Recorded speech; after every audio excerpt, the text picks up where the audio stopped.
Hello बच्चों, आइए प्रश्न को पढ़ते हैं। सिद्ध कीजिए कि कोट पाई बटे 4 प्लस में थीटा कोट पाई बटे 4 माइनस थीटा बराबर 1। सबसे पहले हमें इस प्रश्न की मुख्य अवधारणा को समझना होगा। हम जानते हैं यदि हमसे पूछा जाए कोस में लिखा हो a प्लस बी और दूसरा यहाँ पर कोस में लिखा हो a माइनस बी, तो इसका सूत्र क्या होता है? इसका सूत्र होता है हमारे पास यहाँ पर कोस a की घात 2, फिर माइनस में यहाँ आता है हमारा साइन बी की घात 2, तथा हमारे पास यह भी एक सूत्र होता है कि साइन में a प्लस बी और दोबारा से फिर यदि साइन आए और वहां पे लिखा हो a माइनस बी, तो इसका सूत्र क्या होता है? इसका सूत्र होता है हमारे पास साइन a की घात 2 बीच में माइनस, फिर आता है यहाँ पर साइन बी की घात 2। अब हम क्या करते हैं, यहाँ पर यह दो सूत्रों का यहाँ पर प्रयोग करेंगे और अपने प्रश्न को हल करने की ओर चलेंगे। हम क्या करते हैं इस प्रश्न का, सबसे पहले हम इस प्रश्न का बायां पक्ष ले लेते हैं। तो लिखते हैं बायां पक्ष लेने पर, तो हमारे इस प्रश्न का बायां पक्ष क्या है? बायां पक्ष है हमारे इस प्रश्न का कोट में पाई बटे 4, फिर प्लस में क्या है थीटा, फिर दूसरा यहाँ पर है कोट, इसके अंदर है पाई बटे 4 माइनस में थीटा। हम जानते हैं कि हमने यह सूत्र पढ़ा हुआ है कि कोट थीटा बराबर होता है हमारा कोस थीटा और बटे में यहाँ आता है हमारा यहाँ साइन थीटा। तो अब हम कोस और साइन के पदों में लिख देते हैं किसे, इस कोट को। तो बताइए क्या आएगा? तो यह आएगा हमारा यहाँ पर पहले आएगा यहाँ कोस और उसके साथ में क्या होगा पाई बटे 4 प्लस में क्या थीटा, और फिर दूसरा कोस पाई बटे 4 माइनस में क्या थीटा।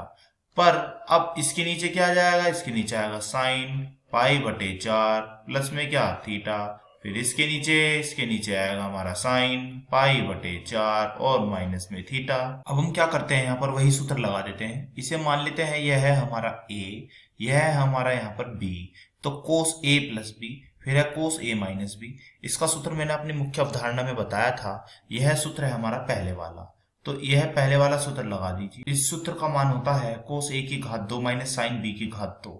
तो हमारा यह क्या आएगा? हमारा यहाँ पर यह आएगा यहाँ कोस a यानी कि पाई बटा 4, इसकी घात कितनी 2, फिर बीच में माइनस, फिर आता है साइन b यानी कि यह थीटा और इसकी घात 2। अब लिखते हैं बटे में, यह है साइन a यानी कि फिर से इसे मानना और b हमने इसे मान लिया है। तो साइन a प्लस बी और साइन a माइनस बी, इसका कौन सा सूत्र लगेगा? यह सूत्र लगेगा अपनी मुख्य अवधारणा में मैंने बताया, यह नंबर 2 सूत्र, साइन a की घात 2 माइनस साइन b की घात 2।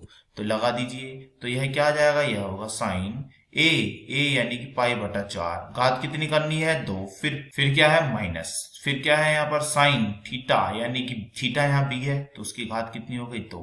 अब यह क्या आएगा? हम जानते हैं कि कोस पाई बटे 4 बराबर होता है साइन पाई बटे 4 के, और इस पूरे का मान कितना होता है? इसका मान होता है हमारा 1 बटा वर्गमूल 2। तो अब हम यह मान यहाँ पर रख देते हैं, तो बताइए क्या आएगा?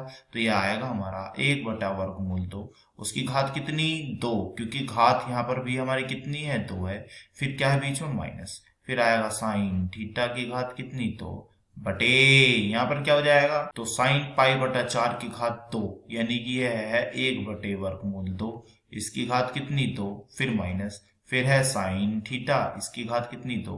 तो हम देख रहे हैं हमारा अंश व हर एक समान बन चुका है, तो यह दोनों आपस में कट जाएंगे कि दोनों एक समान है। जैसा अंश है ऐसे ही हमारा हर है, तो कटने पर क्या आएगा? यह आएगा हमारा 1। तो यह हमारा क्या बन चुका? यह हमारा बन चुका है यहाँ पर दायां पक्ष। तो हमने यहाँ पर क्या कर दिया? हमने यहाँ पर बायां पक्ष बराबर सिद्ध कर दिया है दायां पक्ष के। आशा करता हूँ यह प्रश्न आपको समझ में आया होगा। धन्यवाद।